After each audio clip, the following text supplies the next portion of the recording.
Bonjour à toutes et à tous, c'est Judith et aujourd'hui est un grand jour pour moi puisque je vais consacrer cette vidéo à vous parler de mon idole de toujours, la formidable actrice Winona Ryder. Si jamais vous me suivez un petit peu sur les réseaux, vous savez que pour moi c'est un gros sujet que j'avais envie de traiter depuis longtemps. Merci mes chers collègues de laisser le champ libre à mes obsessions.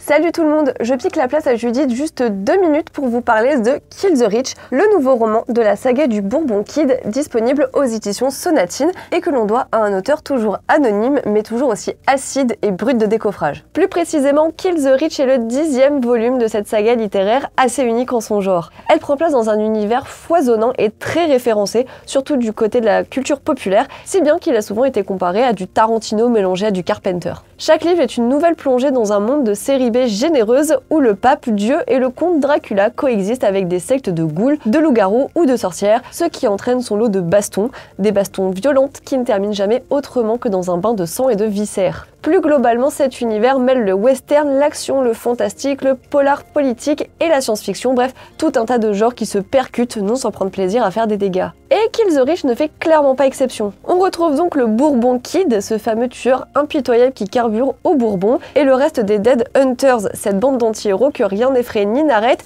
et surtout pas les créatures et autres assassins qui essaient de leur faire la peau. Cette fois-ci, ils devront mener une enquête musclée pour savoir qui se cache derrière l'assassinat du président des États-Unis et de dizaines de personnes très riches et influentes à travers le monde. Avec cette nouvelle histoire, l'auteur s'amuse une fois de plus avec les théories du complot et autres conspirations mondiales qu'il met en scène et détourne de façon toujours aussi irrévérencieuse et déjantée. Si vous avez quelques tomes de retard ou que vous ne connaissez encore rien à cet univers, pas de souci, le roman reste accessible pour les néophytes et peut donc se lire indépendamment du reste. Il n'est donc absolument pas trop tard pour commencer. Sur ce, je vous rends Judith.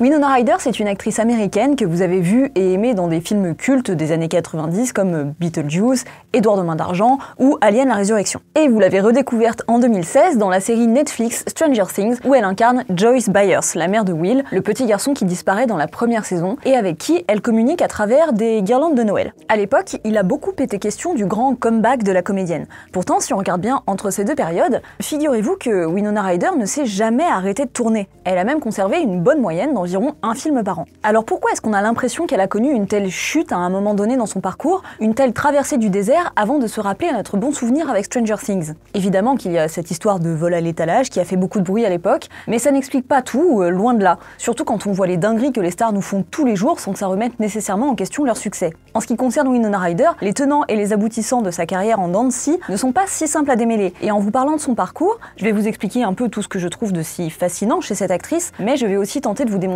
ce qui peut expliquer sa chute au début des années 2000 et son revival depuis quelques temps. À l'été 2016, Netflix lâche une petite bombe. Production originale de la plateforme, Stranger Things est une série de science-fiction mettant en scène des adolescents dans une petite ville américaine des années 80. Leur quotidien, fait de parties de donjons et dragons et de balades à vélo, se retrouve pour le moins perturbé le jour où l'un d'entre eux, Will, disparaît dans une dimension alternative habitée par le terrible Démogorgon.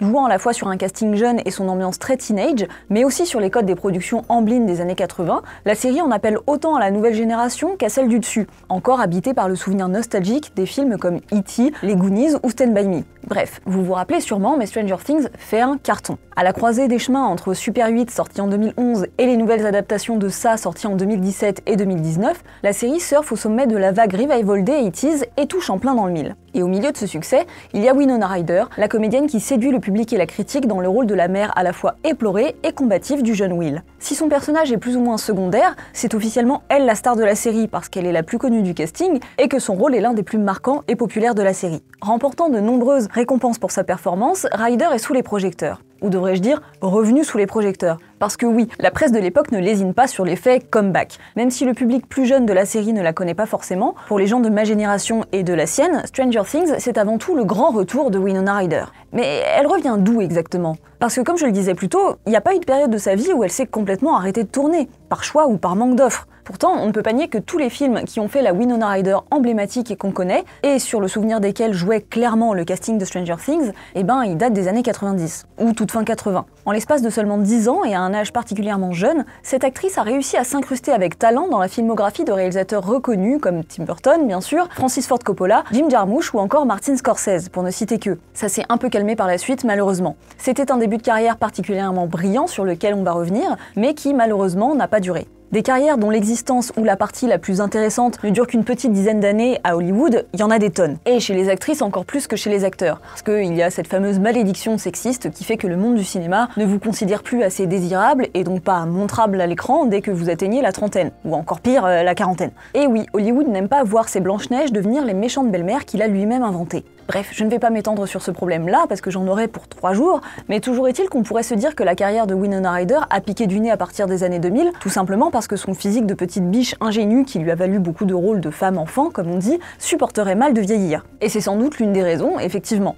Mais ça n'est pas si simple, loin de là. Pour comprendre comment arrive la chute, revenons un peu sur l'ascension. Alors évidemment, il ne s'agit pas du tout de vous faire une biographie complète de Winona Ryder, ni même une liste exhaustive de tous les longs métrages dans lesquels elle a joué, donc si jamais vous êtes frustré que je ne cite pas votre anecdote préférée ou votre film préféré, n'hésitez pas à les mentionner en commentaire. L'un des aspects qui peut expliquer, selon moi, la renommée que Winona Ryder acquiert très vite et à un très jeune âge, c'est l'identité qu'elle s'est donnée dès le début et qui s'est ressentie dans ses rôles. Son premier gros succès, c'était lorsqu'elle avait 17 ans et que Beetlejuice est sorti au cinéma. Sorti en 88, il s'agit du deuxième long métrage de Tim Burton, après Pee-wee's Big Adventure et juste avant son premier Batman. Le film est un succès et les yeux se braquent sur cette nouvelle Mercredi Addams qui semble si bien se fondre dans l'univers aussi morbide que coloré du jeune réalisateur. Avec sa silhouette très menue, son visage fin et pâle et ses très grands yeux sombres, Winona apparaît comme une parfaite petite poupée gothique avec laquelle Hollywood va pouvoir jouer. Elle est l'alternative un peu dark et mystérieuse d'une lumineuse Julia Roberts et d'une intello Jodie Foster qui connaissent elles aussi leur plus gros succès dans les mêmes années. Si je dis ça, c'est parce que dès le début, Winona va confirmer un intérêt pour des films un peu sombres et décalés. Pas seulement bien sûr, mais c'est dans ce style qu'elle semble évoluer le mieux.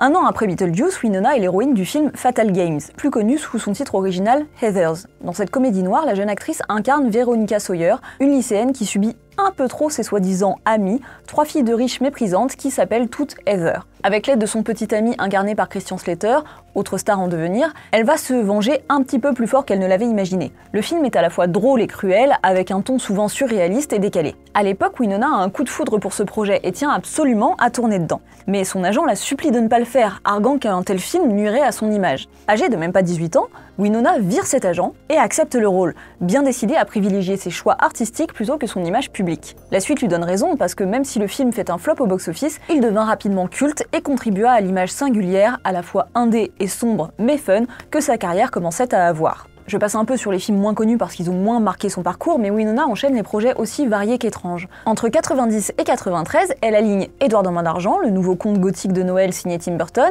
Les Deux Sirènes, comédie saugrenue dans laquelle elle donne la réplique à la célèbre Cher et à la future nouvelle poupée ténébreuse d'Hollywood, Christina Ricci, qui joue ironiquement sa petite sœur, Night on Earth de Jim Jarmusch, coqueluche du cinéma intello et indé, où elle donne la réplique à la grande Gina Rowlands, Dracula du déjà légendaire Francis Ford Coppola, et Le Temps de l'innocence de l'auréolé Martin Scorsese. Et c'est pas fini, mais je marque juste une pause ici pour dire qu'avec un tel tableau de chasse, Winona se façonne en quelques années seulement un personnage type atypique. Tous ces personnages ne se ressemblent pas, mais ils sont tous différents de ce qu'un cinéma mainstream propose habituellement. Tous ces personnages sont pris dans des histoires plus ou moins tristes, plus ou moins macabres ou tout simplement inattendues, et elle est le point de lumière de tous ces scénarios. Une figure un peu fragile, un peu tragique, mais qui évolue comme un poisson dans l'eau dans ces univers fantastiques. Parmi ces films, certains sont de gros succès, et d'autres beaucoup moins, mais une chose est sûre, la popularité de Winona Ryder ne cesse de croître. Il faut dire qu'au-delà de sa plastique, l'actrice crée, involontairement, un personnage public qui se superpose à ses personnages à l'écran. Dès Beetlejuice, l'actrice raconte que beaucoup des costumes de Lydia Dietz étaient ses propres vêtements. Aux avant-premières et lors des apparitions publiques, Winona arbore un look gothique qu'elle tire du côté grunge ou du côté romantique. Avec ses jeans et ses vestes en cuir, elle contribue d'ailleurs à définir un look typique des années 90. Si je vous raconte ça, c'est pas pour préparer la rubrique mode d'un magazine People. Pas vrai, mensonge, mensonge. C'est pour expliquer qu'à cette époque, alors qu'elle sort tout juste de l'adolescence, Winona devient une star internationale dont la personnalité se fond avec ses personnages de fiction et dont l'image imprègne très vite et très fort la pop culture de cette période.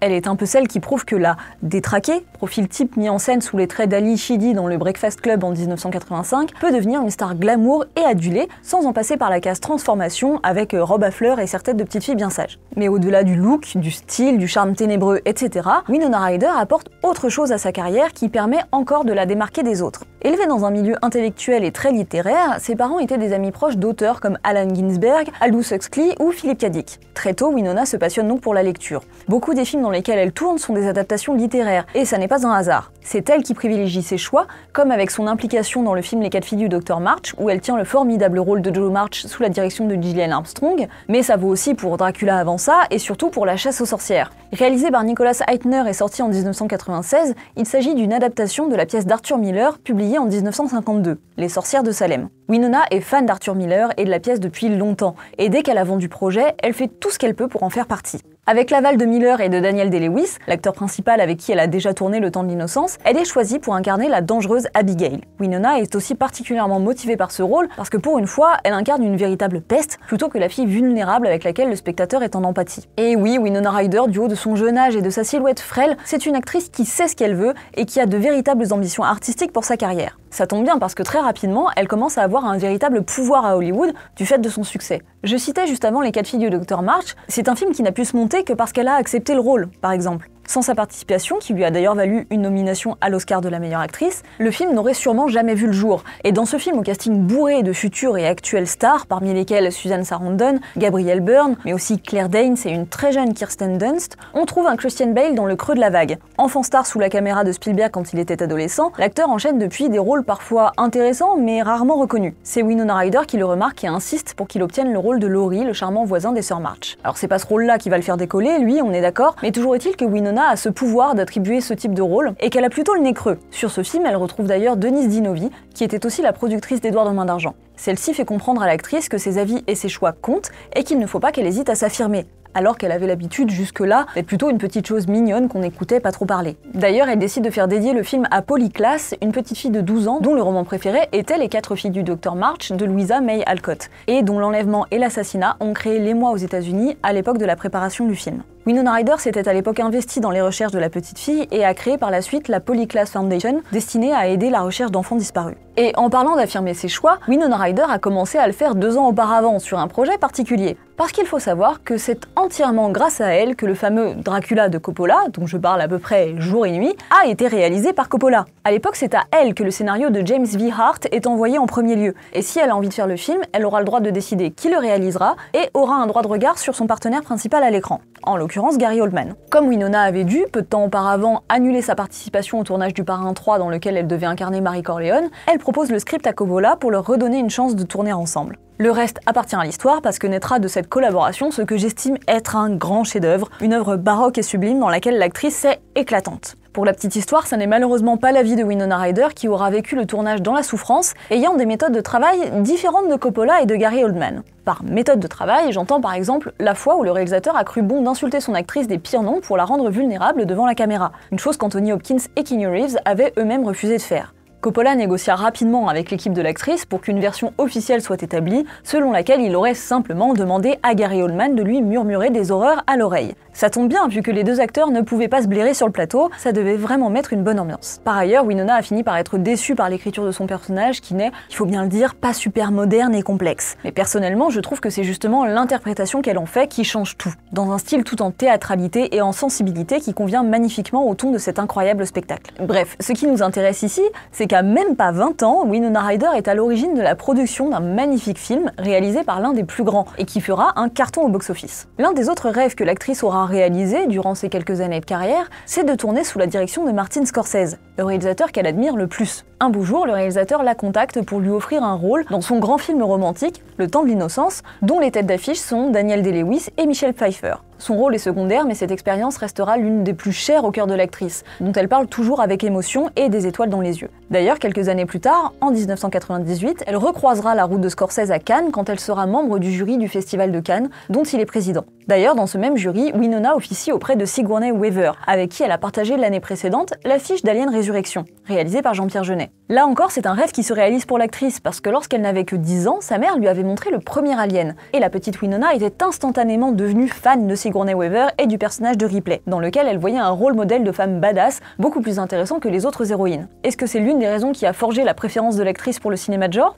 Peut-être. Elle dira en tout cas que cette découverte d'Alien a changé sa vie. Et quelques années plus tard, la voilà qui brille aux côtés de son héroïne d'enfance dans le rôle de l'androïde Cole, et rappelle en interview qu'elle n'aurait jamais accepté le rôle si Sigourney Weaver n'avait pas fait partie du projet. Dans cette période dorée, même si encore une fois je ne peux pas tout citer, je veux quand même absolument mentionner qu'elle est aussi remarquée par Al Pacino, qui l'engage pour un petit rôle dans Looking for Richard, son faux documentaire dans lequel il joue son propre rôle et où il essaye de monter une version théâtrale de la sublime tragédie de Shakespeare, Richard III. Je veux mentionner ce film parce que, même s'il est modeste et malheureusement pas assez connu, il témoigne beaucoup du fait que les grands du monde du cinéma sont séduits par le talent de Winona Ryder à l'époque. Pacino met en scène sa propre admiration pour l'actrice dans une séquence du film. Lors d'une discussion avec l'un de ses collègues, il explique que le rôle de Lady Anne doit être tenu à la fois par une comédienne très jeune, qui aurait l'âge du rôle, mais qui aurait la maturité de jeu nécessaire pour jouer une partition aussi intense et difficile. Alors que la facilité commence à le conduire vers le choix d'une actrice plus âgée que le rôle, un bruit de foule dans la rue lui fait tourner la tête et la caméra reste sur son visage bouche bée, sans dévoiler ce qu'il est en train de regarder. Le plan d'après montre qu'il commence les répétitions avec Winona Ryder, qui joue donc ici son propre rôle et celui de Lady Anne. Avec cette astuce de narration et de montage, la superstar Al Pacino fait une déclaration d'amour d'acteur et de metteur en scène à la jeune comédienne, et achève de prouver qu'à l'époque, Winona a le monde du cinéma à ses pieds. Alors là, je pense que je vous ai à peu près situé quelle était la renommée et l'aura de Winona Ryder au cœur des années 90, cette période bénie pour sa carrière au cours de laquelle elle est tout simplement devenue l'icône d'une génération, comme on aime à le dire dans les biographies à la Laurent Delahousse. C'est bien Laurent Delahousse? J'ai un doute tout à coup. Après ça fera des commentaires. Mais non, c'est David Delahousse, voyons. Le problème, c'est que sous la surface, tout n'est pas aussi idyllique, et que dans les coulisses de sa jeune carrière, certaines choses commencent déjà à se compliquer. Je vous ai dit un petit peu plus tôt que Winona Ryder aurait dû jouer le rôle de Marie Corleone dans Le Parrain 3. D'ailleurs, elle avait même commencé à tourner le film. La raison pour laquelle elle a dû abandonner en cours de route, c'est parce que sa santé s'est dégradée d'un coup. Un épuisement général l'a forcée à prendre une pause. C'est malheureux, mais ça arrive bien sûr. Le problème, c'est qu'à partir de là, un schéma semble commencer à se dessiner, surtout dans ce qui commence à se dire d'elle. Peu de temps après, il y a donc ce fameux tournage de Dracula qui se passe mal, et pendant lequel elle dit avoir été traumatisée à certains moments. À part les méthodes pas toujours délicates de Coppola, ce qui transparaît dans ses interviews, c'est que la relation avec Gary Oldman était compliquée, et qu'elle le percevait comme quelqu'un de potentiellement dangereux. Ce n'est pas le seul témoignage existant qui laisse penser que Gary Oldman est ou a déjà été quelqu'un de difficile, voire de violent, même si aucune preuve ou condamnation ne vient officialiser ça, mais évidemment, dans le monde du cinéma où les artistes masculins se doivent d'être des personnages torturés et instables à qui on pardonne tout, l'impression qui ressort surtout, c'est que Winona Ryder est une petite chose sensible. Évidemment. Peu de temps après, elle fait d'ailleurs un court séjour en hôpital psychiatrique de son plein gré pour l'aider à surmonter sa fatigue, son stress et la détresse psychologique qui en découle. L'année d'après Dracula, en 93, Winona tient un rôle dans le film La Maison aux Esprits, un drame réalisé par Billy Auguste et tiré du roman d'Isabelle Allende. Elle y partage l'affiche avec Meryl Streep, Glenn Close, Jeremy Irons et Antonio Banderas. Son personnage subit des séquences de passage à tabac et de violences sexuelles aux mains d'un tortionnaire joué par Vincent Gallo, lui-même pas forcément le type le plus stable d'Hollywood. La rumeur dit que certains des coups reçus par Winona étaient réels pour mieux rendre à l'écran. C'est pendant ce tournage éprouvant qu'elle réalise à quel point elle ne se sent pas bien et sa fragilité ne fait que se confirmer, même si elle est tout à fait justifiée. Lors du tournage d'Alien Résurrection, Winona connaît une autre épreuve. Une séquence du film doit être tournée sous l'eau et l'actrice étant passée à 2 doigts de la noyade dans son enfance, elle a une peur panique de l'eau. Problème qu'elle surmonte pour le tournage, mais pas sans difficulté. Si je raconte ces anecdotes, c'est pour expliquer qu'au sommet de son succès, Winona Ryder se trouve dans un véritable état de fragilité que les lois d'un métier difficile ne font qu'empirer. D'autant plus que la presse People en fait sa cible préférée et que la jeune femme n'a pas une minute de répit dans sa vie privée. Bref, malgré une carrière au zénith, au fond d'elle, Winona ne va pas bien, et c'est ce qu'elle choisit d'exprimer dans le film Une vie volée, dont elle est productrice exécutive.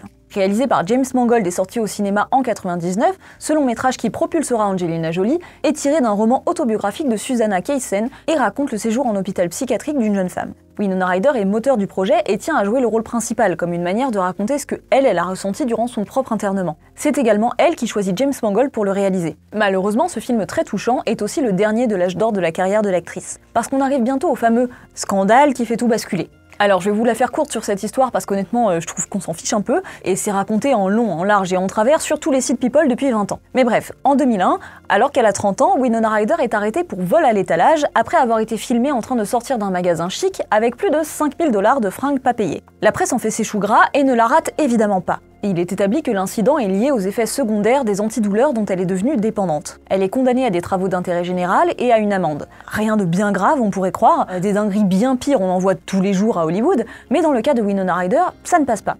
Et la carrière de l'actrice connaît un déclin brutal après ça. Elle tourne encore, comme je vous le disais, elle a jamais arrêté. Seulement, elle se retrouve dans des productions qui sont soit beaucoup moins intéressantes, soit qui sont des flops, soit dans lesquelles elle a des rôles très secondaires. Beaucoup de ces films des années 2000 ne connaissent d'ailleurs pas de sortie en France. Alors oui, il y a de rares exceptions comme A Scanner Darkly, mais globalement, sa vie de comédienne n'a plus rien à voir avec la décennie bénie des années 90. Pourquoi est-ce que ce scandale a eu autant d'impact sur sa carrière alors? Parce que ça semble quand même dur comme sanction. Ok, pile avant, elle avait enchaîné 2 mauvais films, Un automne à New York et Les âmes perdues, et elle avait refusé le rôle de Christina Ricci dans Sleepy Hollow, une info dont personnellement je ne me remettrai jamais. Mais bon, même chose, ça n'explique pas pourquoi la chouchoute d'Hollywood est tombée si facilement en disgrâce. Regardons par exemple une carrière comme celle de Robert Downey Jr. Le type a été arrêté à la même époque pour possession de drogue et d'armes à feu. C'est un excellent acteur, hein, mais à chaque fois qu'il a fait des giga conneries, il a toujours eu droit à une nouvelle chance. Alors on va jouer encore un peu, prenons Mark Wahlberg et ses nombreuses agressions racistes commises durant sa jeunesse. Aucun problème, déroulons-lui le tapis rouge. Et Matthew Broderick qui tue 2 femmes dans un accident de voiture en 87.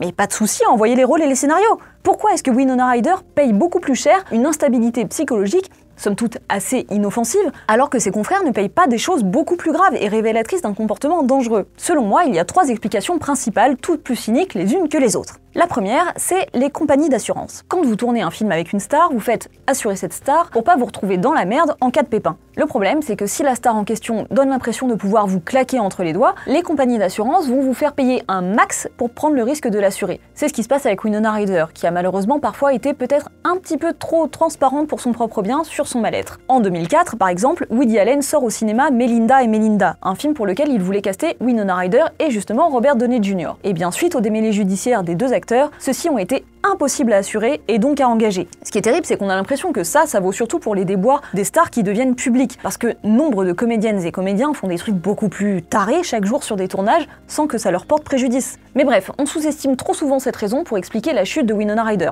Ça n'est pas qu'une question de réputation, c'est aussi beaucoup une question de business. Une autre raison que je trouve évidente pour ma part, c'est évidemment la différence de traitement entre les hommes et les femmes. Évidemment, je compte sur les rageux en commentaire pour donner plein de contre-exemples, allez-y, mais ce que je vous ai cité plus haut prouve à quel point on exige des femmes une irréprochabilité qu'on n'exige pas forcément des hommes. Et ça rappelle encore une fois le récit du tournage de Dracula, où Gary Oldman avait l'air difficile à vivre et où Winona se faisait diriger à coups d'insultes. D'ailleurs, quand je regarde des citations récentes de Winona Ryder qui parlent de cette époque, elle conclut en disant que Gary Oldman a eu des problèmes à une époque, mais qu'il va mieux, que c'est quelqu'un de très bien et qu'elle l'aime beaucoup. Gary Oldman, lui, lors de sa masterclass donnée à Cannes en 2018, c'est-à-dire plus de 25 ans après le tournage, il a trouvé le moyen de clasher Winona Ryder en son absence en disant que c'était pas facile de jouer un personnage amoureux d'elle. Très classe, merci à lui. On se demande vraiment pourquoi elle se force à être si polie, mais peut-être justement parce que quand elle fait un pas de travers, sa carrière se casse la figure et pas lui. Bref, et la dernière raison que je donnerais, ça rejoint ce que je disais au début. En 2001, Winona Ryder passe la barre fatidique des 30 ans. Un symbole que le monde sexiste d'Hollywood a du mal à pardonner à une comédienne. Et a fortiori, si celle-ci s'est forgée plus ou moins volontairement, un personnage de femme-enfant à la fois rebelle et vulnérable. Avec son image de poupée et de porcelaine, et malgré ses choix de carrière et ses démarches artistiques, je pense que le procès de Winona Ryder est arrivé à pic pour justifier qu'on se refuse à l'imaginer dans des rôles plus mûrs. C'est souvent le cas pour les actrices, mais à cause de l'icône qu'elle a su incarner, je pense que ça a été davantage le cas pour elle. C'est particulièrement triste aujourd'hui quand on regarde une vieille interview donnée en 1997 chez Charlie Rose. À l'époque, elle a 26 ans et fait la promotion de la chasse aux sorcières. Dans un rire gêné, elle dit qu'elle a peur à ce moment-là d'avoir déjà connu le pic de sa carrière et de n'avoir maintenant plus que des rôles inintéressants. Quand on la regarde, ça semble presque bête comme angoisse tant elle est rayonnante et pleine de projets prometteurs. Sauf qu'en fait, elle avait plutôt raison. Charlie Rose lui demande aussi si un jour elle pourrait porter seule un film sur ses épaules. Ce à quoi elle répond qu'elle ne sait pas puisqu'elle a jusque-là toujours été accompagnée à l'écran. Je n'y avais pas réfléchi avant de l'entendre dire ça, mais c'est vrai en fait. Et là aussi c'est malheureusement le lot de beaucoup de stars féminines. Si adulée et puissante qu'elle était, il n'y a pas vraiment de rôle principal solo dans sa carrière. Elle partage toujours l'affiche avec d'autres stars quand elle n'est pas carrément un rôle secondaire. Et ce jusqu'à Une vie volée, peut-être son film le plus personnel, où la critique ne retiendra que la performance enflammée d'Angelina Jolie. C'est quand même fou d'avoir eu la possibilité de choisir et de faire connaître des acteurs et des réalisateurs à ses côtés, mais de n'avoir jamais obtenu la confiance nécessaire pour être le réel centre d'un film. Et encore aujourd'hui, avec ce fameux comeback dans Stranger Things, oui c'est elle qu'on remarque le plus, mais c'est pas elle qui est sur le devant de la scène. Et alors parlons-en de ce comeback. Est-ce que c'est vraiment un comeback au fond? Parce que Stranger Things, on l'a dit, c'est vraiment la série nostalgique par excellence. Et évidemment qu'ils vont prendre une vraie star de l'époque pour donner un peu de cachet à leur trip 80s. Mais finalement, ils en font quoi? Parce que Winona, elle est géniale dans la première saison, mais depuis, ça fait longtemps que les scénaristes ont changé son personnage en caricature clownesque de Desperate Housewife, et qu'elle ne fait plus que se parodier. Magnets on my fridge, my icebox, and then they fell. Et qu'est-ce que ça donne autour de Stranger Things? Ça donne une pub pour voiture qui se veut une fausse suite à Edward Main d'Argent et dans laquelle elle reprend son rôle de Kim Boggs, version adulte. Ça donne un caméo dans le ridicule Manoir hanté et ça donne une annonce de retour avec Beetlejuice 2, un projet que personne ne sent bien. D'ailleurs, dans les quelques photos de tournage qui sont sorties, Winona apparaît ironiquement avec une coiffure et un look identique à ce qu'elle portait dans le film de 88, comme si son personnage n'avait pas évolué et était resté coincé à cette époque, le seul cadre dans lequel le public puisse l'aimer. Finalement, c'est tout aussi triste mais plus intéressant quand, en 2010, elle tient un petit rôle dans Black Swan, qui faisait complètement écho à sa propre carrière. Et là encore, son propre personnage et celui qu'elle incarnait, une danseuse étoile sur le déclin remplacée par la jeune Natalie Portman, ne faisait en réalité qu'un. La voir revenir le temps de quelques scènes dans un film de genre pour s'automutiler en pensant à sa gloire perdue, c'est vraiment tout un symbole, passionnant et déprimant quand on repense à tout ce qu'on a raconté dans cette vidéo. Ne vous y méprenez pas, hein, je suis ravie pour elle qu'elle ait encore des rôles et moi j'adore toujours autant la voir à l'écran, mais ça me brise juste un peu le cœur que ce comeback soit simplement conditionné à un argument marketing de nostalgie et qu'Hollywood ne lui laisse toujours pas de véritable seconde chance de relancer sa carrière. Une vraie carrière, hein, pas un ersatz parodique de ce qu'elle a pu être dans les années 90. Winona Ryder, c'est un parcours étonnant parce que contrairement à des actrices comme Neve Campbell ou Carrie Fisher, elle n'est pas restée prisonnière d'un rôle de fiction. Elle est restée prisonnière de son propre rôle, trop ancré dans une époque à force de l'avoir trop marqué. Tout ce que je souhaite, moi, c'est qu'on se rappelle un peu de la personnalité et de l'intelligence qui se cachent sous ses yeux de biche et qu'on laisse un peu revivre la Winona qui avait du pouvoir à Hollywood et qui, elle, l'utilisait à bon escient. C'est terminé pour cette vidéo, elle compte beaucoup pour moi, alors j'espère qu'elle vous a plu, et si c'est le cas, vous pouvez vous abonner, laisser un like, un commentaire, tout ça. Vous pouvez aussi vous abonner à notre site Écran Large et écouter notre podcast, dans lequel on traite plein de sujets géniaux, comme les films de dinosaures, la carrière de Ryan Gosling ou la saga L'Exorciste, bref, tout ça. Merci beaucoup et à très bientôt.